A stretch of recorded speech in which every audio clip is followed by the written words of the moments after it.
Hotels are meant to be places of comfort, temporary shelters where weary travelers can rest. But behind the crisp sheets and complimentary breakfast, some guests encounter something far more sinister. These aren't haunted mansions or abandoned asylums. These are hotels that are still open, still welcoming guests, and still hiding terrifying secrets. Tonight, we'll share 4 chilling true stories from people who checked in, but almost didn't check out. Story 1. The mirror that wasn't a mirror.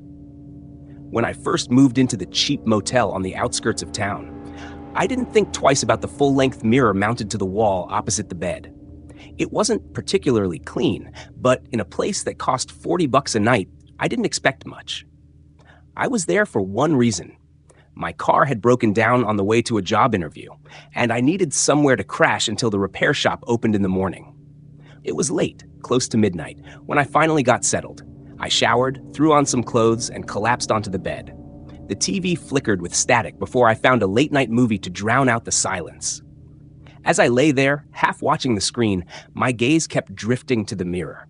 Something about it felt off.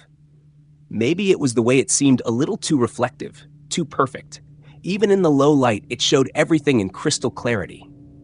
But what really got me was the depth. Mirrors don't have depth, right? But this one looked like you could reach through it. I laughed it off as exhaustion and muted paranoia, closed my eyes, and tried to sleep. Around 3 a.m., I woke up suddenly. No sound, no dream, just that weird internal panic that jerks you awake. The room was dark except for the faint glow of the TV. I sat up and looked across the room. In the mirror, I saw myself, sitting up in bed, just like I was. But then, I blinked, and the reflection didn't. I froze. I thought maybe I was still half asleep. Maybe the TV light was playing tricks. I stared harder. My reflection stared back, expressionless, unmoving. And then, slowly, it smiled. My heart dropped. I jumped out of bed and flipped on the lamp. The reflection flickered back to normal, following my movements in perfect sync. No delay, no weirdness. Just me again. I laughed nervously, blaming stress and lack of sleep. But I couldn't shake the image of that smile. It wasn't my smile. It was too wide, too deliberate, like someone mimicking a human expression and not quite getting it right. Still, I was too tired to care. I left the light on and went back to sleep, the mirror covered hastily with the motel blanket. The next morning, I told the manager about it. He was a tired-looking guy with yellow teeth and a permanent scowl. "Room 12?" he asked. I nodded. He frowned. "That mirror's been there since before I started working here. Came with the place. Some folks say it gives them bad dreams. You want to switch rooms?" I did. I moved down to room 8 and didn't think about it again until a few weeks later. The job interview went well. I got the position, found a small apartment, and was settling in nicely.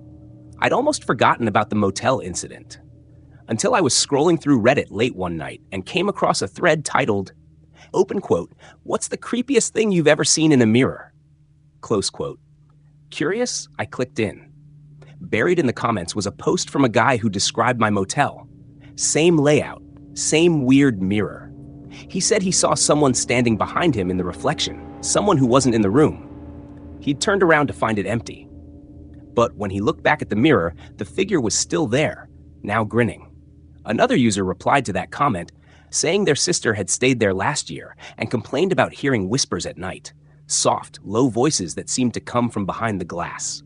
A third user chimed in, claiming the mirror wasn't a mirror at all, but a two-way piece of glass used by someone to watch guests from a hidden room behind the wall. I froze. The thought made me sick. I remembered the depth, the delay, the smile. Two-way mirror? I called the motel. The same tired manager answered. "This is going to sound crazy," I said, "but is there anything behind the mirror in room 12? There was a long pause. Then he sighed. "Look, I don't mess with that room no more. I put a cabinet in front of it and stopped renting it out. People keep asking about that damn mirror. I don't have answers. Place is too old, probably some old surveillance thing from back in the day. Cops looked once, said the crawl space back there was empty." "Crawl space?" I asked. "Yeah," he said. "Like, between the walls, just enough for someone to squeeze through." He hung up before I could ask more. I couldn't sleep that night. The next morning, I drove back to the motel. I needed to see for myself. The manager wasn't at the front desk, so I walked straight to room 12. The door was unlocked. Inside, the room was dark and stale. The cabinet had been pushed in front of the mirror, just like he said. I moved it aside. The mirror looked the same. Tall, perfect, wrong. I tapped on the glass. It didn't sound like glass. It sounded hollow. I took out my pocket knife and wedged it between the frame and the wall. With a little effort, the frame popped out like a door. Behind it wasn't a wall. It was a space. A small, dark crawl space, maybe 3 feet wide, with old insulation and wires running through it. And on the floor, a dirty mattress. Empty soda cans, a pile of snack wrappers, a pair of binoculars. I stumbled back in horror. Someone had been living there, watching people through the mirror, sleeping inches away from unsuspecting guests. I called the police. They found fingerprints, hair, and signs that someone had been there very recently. But no person. Whoever had been hiding there was gone. They said it looked like he'd been crawling between several rooms. Peepholes were found in at least 3 others. The manager was shut down for investigation. I moved out of my apartment a week later. Every time I passed a mirror, I looked twice. I couldn't stop wondering, what if I hadn't woken up that night? What if I hadn't switched rooms? I still have nightmares, and I never ever trust a mirror that looks too clear. Story 2. Room 313 wasn't on the map. When I travel for work, I stay in a lot of hotels. Most of them blur together. Identical beige walls, the same laminated room service menu, that faint smell of industrial-grade carpet cleaner. But there's one I'll never forget. It was late fall, and I had a last-minute business trip to a mid-sized city in Ohio. My assistant booked me a room at an old hotel near the downtown area, the Willoughby Grand. It looked classy in photos, though clearly past its prime. But the reviews were solid, and I was only staying one night. When I arrived, the front desk receptionist greeted me with a smile that didn't quite reach her eyes. She handed me a vintage brass key with a tarnished tag, room 3113. The elevator creaked as it ascended to the 3rd floor. The hallway was dim, wallpaper slightly peeling, but not in a gross way, more like the place had simply aged and no one bothered to care anymore. My room, 313, was at the far end, past a short bend in the corridor. Strangely, it wasn't marked on the directory map near the elevator, just 301 to 312. I assumed it was an oversight. The key turned with difficulty. The door groaned open. The room was fine. Older furniture, a dated TV, heavy curtains that blocked most of the city light. But it was clean, quiet, and warm. I dropped my suitcase, ordered takeout, and spent the evening reviewing slides for my presentation. Around 11 p.m., I went to brush my teeth. That's when I noticed something odd. The bathroom mirror was slightly fogged, as if someone had taken a hot shower, but I hadn't used it yet. I touched the glass. It was warm. Shrugging, I wiped it clean and went to bed. At around 2:30 a.m., I woke up to a soft noise, like someone tapping lightly on the wall. Not knocking, just tapping. I sat up, heart thumping. The sound was coming from the wall behind the bed, the one that should have connected to room 312. Maybe a guest was moving around, or maybe the pipes were old. I told myself to go back to sleep. Then came the whisper, muffled but unmistakable. Hello? I sat frozen in the dark. Can you see me? The voice was low, right up against the wall. Say something. I fumbled for my phone flashlight and shined it across the room.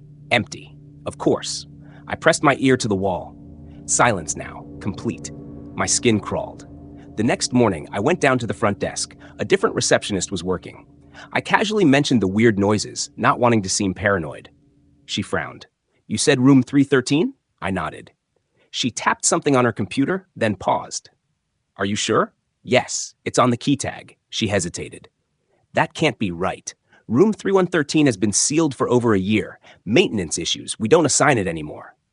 I pulled the key from my pocket and showed her. She looked pale. I don't even know how that key's still in circulation. I'll have to check with management. Feeling a growing knot in my stomach, I asked if I could see the floor plan. She retrieved a laminated map of the 3rd floor. As I'd seen, the hallway ended at room 312. There was no bend, no room 313. But I was in 313, I insisted. She looked at me with confusion, and maybe something else. Pity? That evening, curiosity overtook me. My flight wasn't until the next day, so I went back. I rode the elevator up, walked down the hallway, and stopped. No bend, no extra stretch, The corridor now ended at 312, just as the map showed. I paced back and forth, certain I had been further down before, certain that door had been real.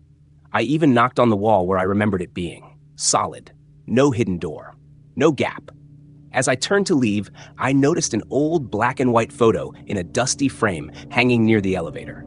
It showed the hotel from decades ago, and beneath it, the caption read, "In memory of those lost in the fire of '78, including the guests of room 313. The picture showed a very different third-floor layout. And there it was, clear as day, room 313, at the end of a longer corridor. My heart pounded. I left the hotel that night, never claimed my refund, never looked back. Weeks later, I found an article online, an archived local paper. Room 313 had once been the scene of a suspicious fire. A guest had died, possibly murdered, before the blaze started. Police never solved it, and the hotel quietly walled off the section where the fire had begun. So how had I stayed in a room that no longer existed, and who had been whispering through the walls? I'll never know. But I never stay in old hotels anymore, especially not in room 313. Story 3, the staff who never slept. I'm not usually one to complain, but there's something deeply unsettling about my recent stay at the Marrowpine Hotel. I was there for a 4-day writer's retreat, looking for solitude and inspiration. What I found instead was a mystery that still haunts me. The Marrowpine wasn't a big-name chain. It was one of those independently owned boutique hotels nestled deep in the mountains, advertised as a haven for creative minds. The photos online showed vintage decor, antique furniture, and wide windows that let in the forest mist. It looked perfect, remote, quiet. When I arrived, the lobby was empty. Not in a concerning way, just still. I rang the little brass bell on the counter, and within seconds, a man appeared from a side hallway. He wore a sharp black uniform and a name tag that read Lynn. His posture was perfect, hands folded neatly in front of him. His smile was thin but polite. "You must be Mr. Holloway," he said. "We've been expecting you." He didn't check a computer. No reservation system. He simply turned, picked up an old-fashioned key, and handed it to me. Room 204, second floor, facing the trees. I thanked him and took the creaky elevator up. The room was lovely. Sunlight filtered through gauzy curtains, a clawfoot tub in the corner, a leather-bound journal left on the writing desk as a complimentary gift. I was impressed. It was quiet. Too quiet. But again, I was here to be alone. That night, I stayed up late writing. Around 1 a.m., I left my room to get a soda from the vending machine near the stairwell. As I rounded the corner, I nearly bumped into someone. It was Lynn. Same black uniform, same perfect posture. "Mr. Holloway," he greeted me, not surprised in the slightest. "Late night?" "Yeah," I chuckled awkwardly. "Just needed something to drink." He nodded once and walked past me down the hallway, smooth and silent like a shadow. No sound from his shoes.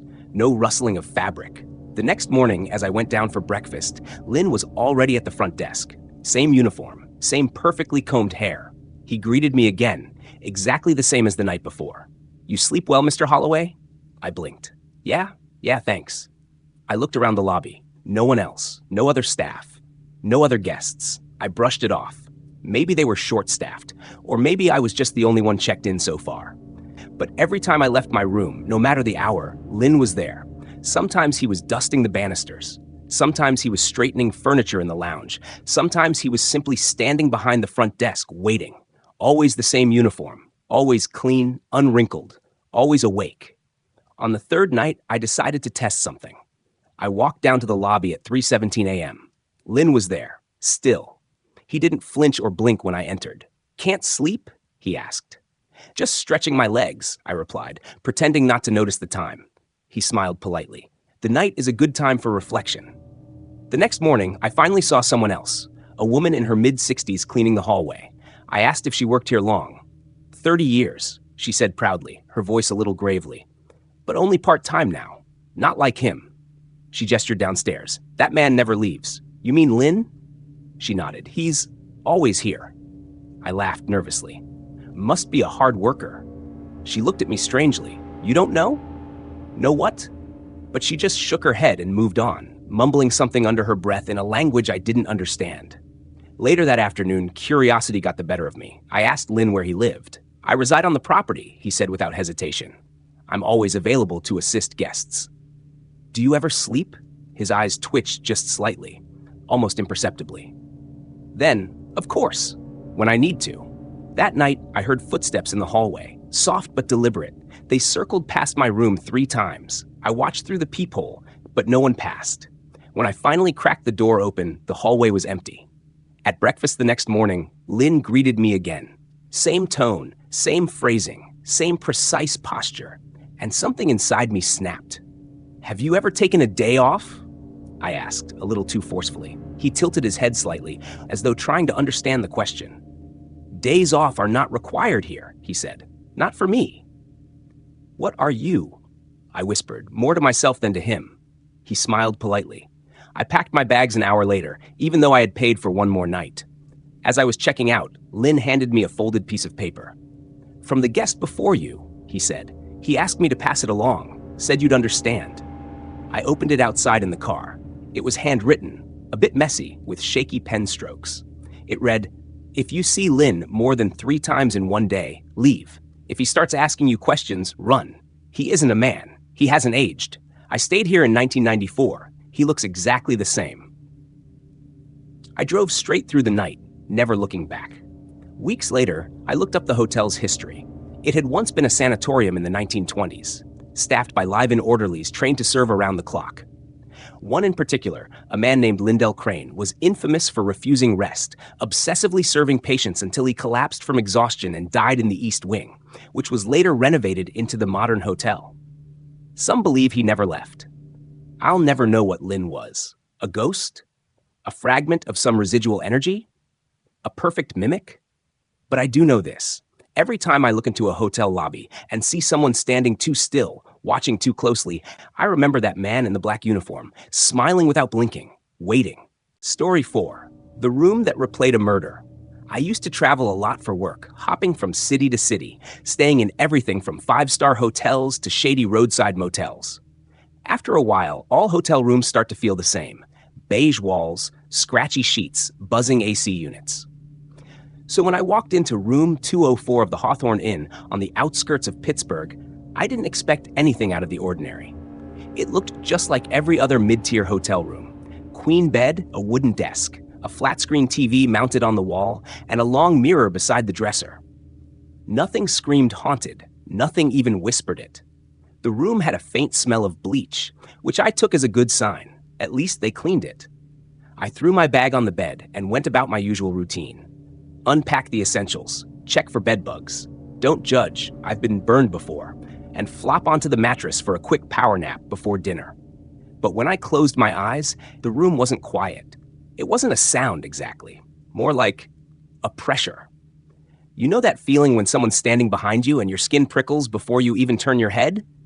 That's what I felt, like I was being watched. I opened my eyes expecting to see housekeeping or maybe even some random intruder, but there was no one there, just the mirror. That mirror. It wasn't cracked or old, but something about it made me uncomfortable. It felt too tall, too narrow, too intentional. Shrugging off the unease, I went downstairs for dinner. The hotel's dining area was deserted, except for a bored teenage girl working the register and a middle-aged man nursing a cup of black coffee. I ate quickly and returned to my room, hoping a shower would shake the weirdness. That's when things started getting strange. The bathroom mirror was fogged from the steam, and for a moment I thought I saw movement behind me in the glass. Not a reflection. Movement. I wiped the condensation away. Nothing. Just me, towel around my waist looking ridiculous. I laughed at myself. "Get it together," I muttered. But that night, around 2:14 a.m., I woke up to a sound. Whimpering. It wasn't coming from the hallway, it was inside the room. Soft at first, almost like someone crying under their breath. I sat up, heart pounding, and tried to locate the source. My eyes were drawn to the mirror again. That's when I saw it. Not me. Not my reflection. It was the room. My room. But it was darker, lit only by a dim, reddish hue, like light filtered through blood. A woman was in the room, crouched in the corner by the bed, her hands pressed over her mouth as she cried silently. She was dressed in a hotel maid's uniform, and her eyes were wide with fear. And then a man entered the scene. I couldn't see his face clearly. He was wearing a cap and walked with a limp. But I could see the rage in his posture. He moved toward her with deliberate slowness. The woman backed away, sobbing now, but making no sound I could hear. It was like watching a horror movie on mute, projected through the mirror. I jumped out of bed, heart racing, and ran to the mirror. But by the time I got close, the reflection snapped back to normal. Just me, in my underwear, pale and shaking. I didn't sleep the rest of the night. The next morning, I went straight to the front desk. The same girl from dinner shift was there. I asked if something had happened in my room, room 204. She gave me a look, the kind people give when they're trying to decide if you're messing with them or if you're just crazy. Why do you ask? I hesitated. I saw something in the mirror. She went quiet. Hang on, she said, and disappeared into the office. A few minutes later, a manager came out. She was older, with tired eyes and a pinched expression. She asked if she could speak to me in private, so we stepped into the small office behind the front desk. She didn't waste time. You saw them, didn't you? I blinked. Them? The maid, the man. I nodded slowly. She let out a long breath. That room should have been decommissioned. We tried to block it off, but sometimes when the hotel's full, people get placed there. Most of them just complain about bad dreams or a heavy feeling. You're the first one to see it clearly. What happened? I asked. She looked around as if the walls themselves might be listening. 15 years ago, there was a maid named Rosa. She was kind, quiet, never missed a shift. One night, after her shift ended, she was attacked in that room by a guest who had checked in under a fake name. He'd been watching her for weeks. They say she fought back hard. There were signs of a struggle everywhere. But no one heard a thing until it was too late. He killed her and left her body in the bathtub. My mouth went dry. They found him later, miles away, driving Rosa's car. He confessed, but there were strange things. No blood on him, no weapon found, just a confession. She paused, looking at me with something like pity. Sometimes the mirror shows it. We don't know why. Maybe Rosa's stuck. Maybe it's her way of crying out, or maybe the room remembers. I checked out immediately. For weeks afterward, I dreamed about her. Rosa, always crouched in the corner, always staring at me through the mirror, begging me with her eyes to do something. I looked into the case. Public records confirmed it. Rosa Valdez murdered in 2008. Killer was never tried. He hung himself in prison 3 days after confessing. I don't stay in hotels anymore. I rent apartments or crash on friends' couches, and I cover every mirror, just in case. If tonight's stories taught us anything, it's that a hotel keycard doesn't guarantee safety, and some rooms carry more than just a history of bad Yelp reviews. From hidden mirrors to haunted staff and floors that shouldn't exist, these guests checked in expecting rest but left with something they'll never forget. So next time you hear a knock in the hallway or see a room that isn't on the map, think twice. Sleep tight.